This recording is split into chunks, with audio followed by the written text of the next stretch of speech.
নীলক্ষেত বইপ্রেমীদের কাছে এক অনন্য নাম। স্কুল, কলেজ ও বিশ্ববিদ্যালয় থেকে শুরু করে সব শিক্ষা প্রতিষ্ঠানের শিক্ষার্থীদের কাছে সমান গুরুত্ব বহন করে এই নামটি। চাকরির ক্ষেত্রেও নীলক্ষেতের বইয়ের যেন বিকল্প নেই। কিন্তু ধীরে ধীরে সে বইয়ের দোকানই হারিয়ে যাচ্ছে নীলক্ষেতের ফুটপাত থেকে। ক্রেতা ও বিক্রেতারা বলছেন, ইন্টারনেট ও সোশ্যাল মিডিয়ার প্রভাবে অফলাইন বইয়ের দোকান কমলেও পাল্লা দিয়ে বাড়ছে অনলাইনে বইয়ের বিক্রি।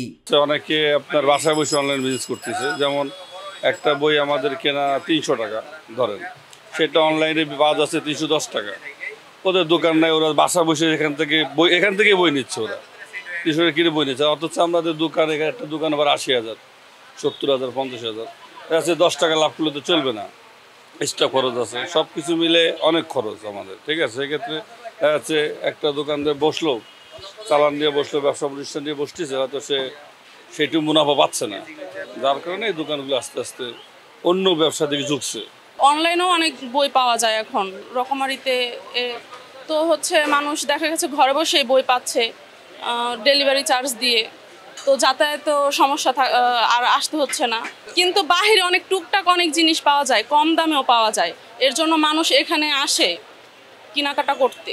আজকালকার দেখা যাচ্ছে যে বড় একটা অংশ যেহেতু আপনার অনলাইনে ইবুকের দিকে আর কি বেশি ঝুঁকছে, এবং দেখা যাচ্ছে যে তারা অনলাইনে আর কি বিভিন্ন ধরনের রিসোর্স সংগ্রহ করতে পারছে, যার কারণে দেখা যাচ্ছে বইয়ের ডিমান্ডটা আর কি ওইভাবে আর কি কমে যাচ্ছে। যে হ্যাঁ, এখন আর ওইভাবে আগে আর কেউ ফুটপাতে আর কেউ ওইভাবে আর বই কিনতে আসে না।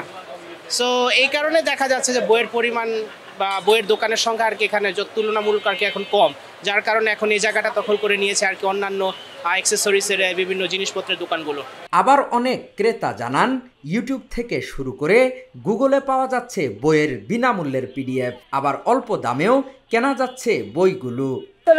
মানে ল্যাপটপে, ফোনে, তারপরে ট্যাবে সবকিছুতে পড়া যাচ্ছে, যেটা ও বললো ডিজিটালাইজেশন। তো এখন ডিজিটালাইজেশন সবাই পেয়ে যাচ্ছে, তো বাইরে এই যে ঘরের আসবাবপত্র এগুলাই সবাই এখন কিনতে স্বাচ্ছন্দ্য বোধ করছে, কিন্তু নিজে এসে দেখে কিনতেছে। আর বই তো ডিরেক্টলি পড়া যাচ্ছে, ট্যাবে বা ল্যাপটপে ডিরেক্টলি পড়া যাচ্ছে ওইগুলা।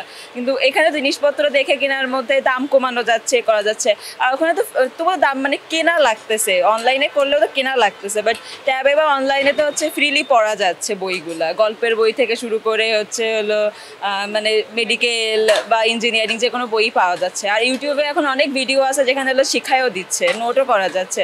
তো এখন সেই কারণে হয়তো বা মানুষের কাছে বইয়ের থেকেও বেশি আসবাবপত্রের প্রতি আকর্ষণ বাড়তেছে, আর দোকানদাররাও তারা নিজেদের সুবিধার জন্য এখন এসবই বেচা শুরু করতেছে। যে বর্তমানে যদি আমরা দেখতে পারি যে আমরা সব বইগুলো আমরা বাইরে থেকে লাইব্রেরি থেকে কিনি, কিন্তু এই লাইব্রেরির বইগুলো কিন্তু আমরা এখন সফট কপি অনলাইনে পাওয়া যায়।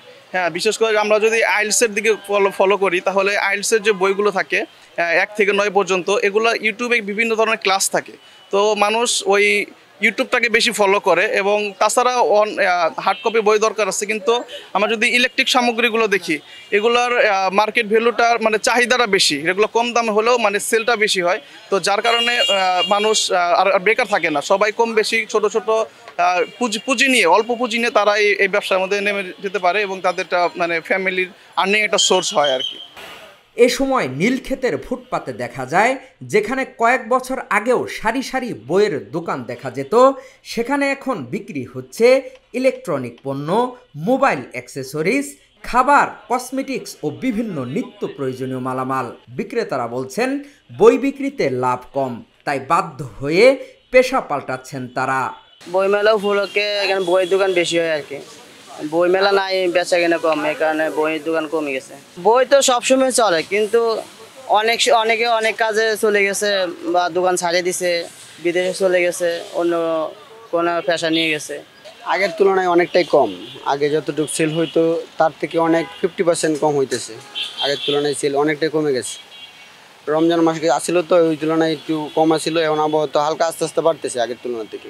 অনলাইন জগৎটা আসার পর থেকে বাস্তবে বই খুব কমই কিনা হয়, এখন অনলাইনেই বেশিরভাগ সেল হয়, অনলাইনে সবাই বেশিরভাগ বই কিনে। এ সময় হতাশা প্রকাশ করেন বই বিক্রেতারা। তবে বই বিক্রির সঙ্গে খেলনাও ও অন্যান্য সামগ্রী বিক্রি করে লাভবানও হচ্ছেন তারা। আমি বাচ্চাদের বই আগে বিক্রি করতাম, ব্যাংক বেসিস এগুলোর বই বিক্রি করতাম, এখন আর ওগুলো বিক্রি করেন না। এখন বাচ্চাদের বই আর হচ্ছে খেলনা। ধারণাটা আসলে প্রথমে অল্প কিছু খেলনা এনে দেখলাম আর কি যে এটার চাহিদাটা কীরকম। পরে দেখলাম যে আস্তে আস্তে এটার চাহিদাটা বাড়তেছে, দিন যত যাচ্ছে আইটেম যত বাড়াচ্ছি সেলটা তত বাড়ছে, ওই থেকে আর কি।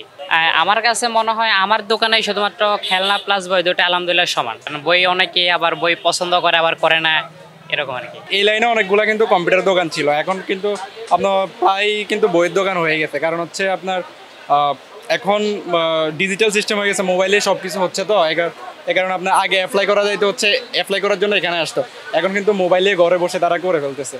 এই কারণে দিন দিন কিন্তু কম্পিউটারের এই ইয়েটা কিন্তু কমে যাচ্ছে। এখানে হচ্ছে পাশে নিউ মার্কেট থাকার কারণে এখানে মানুষ বিভিন্ন জিনিস কিনতে আসে, এই কারণে হচ্ছে এগুলা বাড়তেছে আর কি। আর আপনার এই যে বইয়ের ব্যাপারে বা এগুলোতে আগ্রহ কমে যাচ্ছে। নীলক্ষেত শব্দটি শুনলেই চোখের সামনে ভেসে ওঠে এক গাদা বই এবং সারি সারি বইয়ের দোকান। সেই বইয়ের দোকানগুলো ধীরে ধীরে বিলীন হচ্ছে খেলনা এবং অ্যাক্সেসরিজ দোকানের কাছে। নীলক্ষেত থেকে হাকিম মাহি, ঢাকা জার্নাল।